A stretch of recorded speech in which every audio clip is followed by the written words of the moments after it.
Um dos bunkers sagrados do jornalismo é a imparcialidade. E é sobre a questão da imparcialidade dos jornalistas e do jornalismo que eu quero conversar com você daqui um pouco. Mas antes quero lembrar da importância de você participar do processo de fortalecimento e de sustentabilidade do nosso canal, de você se inscrever, ativar o sininho, compartilhar o nosso conteúdo em suas redes sociais, comentar, dar o joinha e, se sobrar tempo, também nos acompanhar em nossas redes sociais. Talvez seja uma das leis sagradas do jornalismo a questão da imparcialidade. No entanto, não passa de uma grande falácia, assunto bom para discutir em mesa de bar, em boteco. Eu reservei algumas horas de pesquisa no tio Google e coloquei lá imparcialidade da imprensa, imparcialidade de jornalista. Li mais de 40 textos. E todos eles na mesma direção. Imparcialidade é uma grande falácia. É um ideal a ser buscado, mas é algo totalmente fora do contexto humano. Eu fiz algumas anotações e vou tomar a liberdade de ler, porque eu não sou hipócrita para dizer que eu tenho memória para guardar tudo que está escrito numa folha. E eu quero conversar com você rapidamente sobre um tema que eu já abordei em várias oportunidades e que eu quero voltar a abordar nesse momento, porque eu creio que é um assunto que nós precisamos estar atentos, que nós precisamos ter consciência, conhecimento e principalmente estarmos aptos para o enfrentamento. Eu me refiro à forma como as esquerdas se apropriam de certos ícones, de certos mantras, e como depois eles manipulam e como eles distorcem a realidade. Vocês lembram que o imbecil presidente da OAB, filho de um terrorista que foi justiçado pelos próprios companheiros, essa é uma das versões da sua morte, por conta de uma suposta traição, quando ele chamou uma advogada de puta?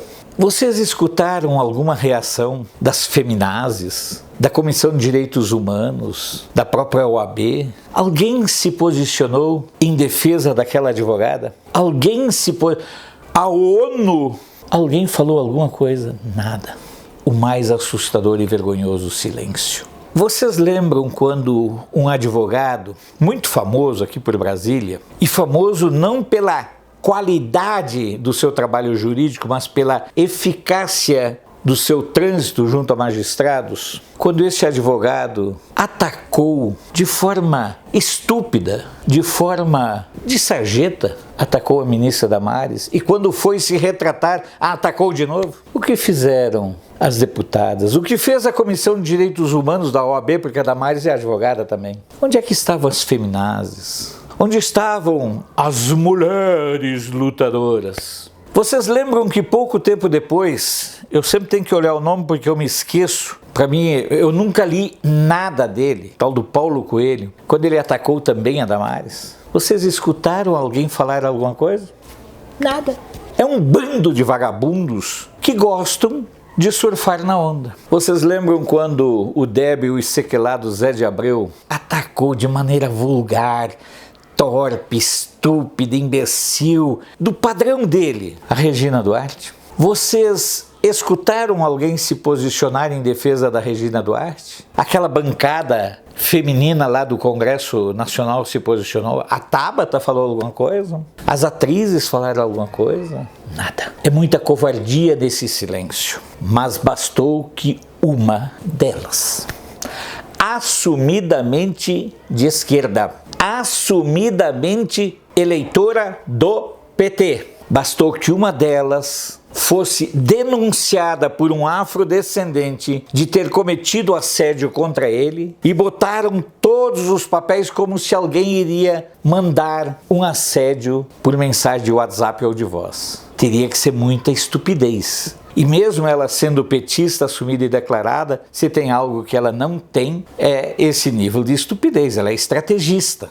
Mas aí, todas elas saíram em disparada, criaram-se núcleos em defesa da agredida, da vilipendiada. E estão todas elas alvorotadas. Estão todas elas ensandecidas, querendo vingança. Eu concordo que não cabe ao presidente da República aquele tipo de posicionamento. Mas não venham com o falso moralismo de querer defender o indefensável. Ora, por que a voz dela tem mais valor do que a voz dele? Só porque ela é jornalista? Só porque ela é de esquerda? Só porque ela é do PT? Eu vou colocar agora na sequência um vídeo dela, que está andando aí pelas redes, de uma participação dela num evento onde ela conta uma bravata de algo que aconteceu. E esse povo da esquerda, vocês lembram aquele vídeo do Toffoli se vangloriando de ter roubado um processo? Pois é, esse povo da esquerda, ele se vangloria das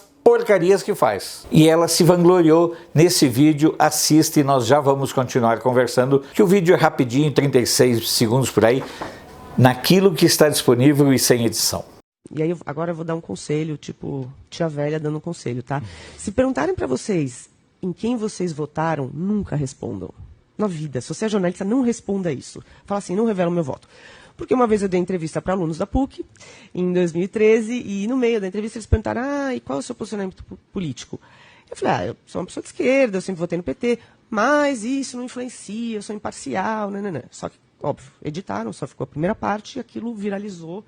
E aí eu virei a putinha do PT que fez a matéria para derrubar o Bolsonaro. Não quero comentar aqui a auto-chacota que ela faz, que ela fala, que ela diz, quase que como se auto-vangloriando de ter virado a putinha do PT. A expressão é dela, não é minha. É ela quem se auto-qualifica assim, tendo sido estereotipada assim na rede. Mas não é esse fato que causa repugnância no vídeo dela. O que realmente causa asco no vídeo dela é quando ela diz que mesmo sendo do PT, mesmo sendo da esquerda, mesmo sendo eleitora do PT, ela é imparcial e nananã. Não existe imparcialidade em jornalismo. Isso é uma basófia. A jornalista se autogargantear como imparcial é das coisas mais ridículas que eu escutei ao longo da minha vida de jornalista. A imparcialidade de jornalista é uma falácia tão estúpida porque implicaria em que as sensações, os desejos, as crenças e os valores pessoais não interferissem na busca das fontes, na forma de redigir, na escolha das palavras e na manipulação na hora de entregar o produto. Se a imparcialidade do jornalista é uma irrealidade humana e todos os especialistas, todos os teóricos de comunicação deixam bem claro que imparcialidade é uma irrealidade, é uma busca, é um ideal, mas é uma irrealidade. O que esperar então de uma jornalista assumidamente de esquerda que trabalha em um veículo extremamente parcial como a Folha? Eu já disse e vou repetir, a Folha e o UOL, que é o mesmo grupo, tem mais de 2 dezenas de comentaristas, blogueiros, analistas e palpiteiros em geral. Todos doentiamente de esquerda. Muitos deles, inclusive, participaram da luta armada enquanto ativistas, digamos que por uma questão mais de descolamento do mundo real, no qual vive em seu cotidiano de militante esquerdista, a jornalista conseguisse algo humanamente impossível, que seria se abstrair de seus valores, afinidades e conceitos políticos na produção de matérias. Ainda assim, ela estaria trabalhando em uma empresa que pratica um jornalismo parcial. E, nesse caso, ela não estaria mais trabalhando lá. Eu conheço muitos jornalistas da Folha, todos com viés nitidamente de esquerda, muitos deles oriundos de assessoria de imprensa de sindicatos. Quer dizer que todos toda essa formação sindical, quando entra na Folha, vira imparcial? É preciso discutir a imprensa. Volto a dizer, não acredito que seja papel do presidente da República questionar certas coisas. Mas até entendo a postura dele, porque virou uma obsessão. E quem tem uma obsessão é capaz de qualquer insanidade para atingir seus objetivos. E para a Folha e boa parte de seus jornalistas, virou uma obsessão atacar o presidente. Parece que o pessoal da Folha botou na cabeça o seguinte: nós vamos derrubar o Bolsonaro. Sejamos francos, é muito mais fácil acontecer o inverso. É muito mais fácil a própria Folha continuar nesse processo de perda de credibilidade, virando cada vez mais um jornal de gueto, de bando, de grupo de assaltantes e criminosos, do que alterar os conceitos, os parâmetros e os valores da sociedade brasileira. Esta é, por sinal, na minha opinião, a grande frustração dos jornalistas e da Folha em particular. A Folha, durante muitos e muitos anos, trabalhou em seu conteúdo sempre a ideia de destruir os valores da nossa sociedade. Não conseguiu. A sociedade deu a resposta elegendo o Bolsonaro. Mas como pessoas doentes e obcecadas, a Folha continua em sua cruzada. Hoje, quem mais atua para desacreditar da imprensa é a própria imprensa. Quem mais atua para desacreditar o valor das lutas de muitos grupos são esses grupos que se posicionam apenas e tão somente de acordo com uma ética eletiva e seletiva que norteia todos os seus atos. Só que a máscara caiu. Sou Alfredo Bessoff, jornalista. Você pode não concordar com o que eu digo, mas eu tenho o compromisso de não silenciar.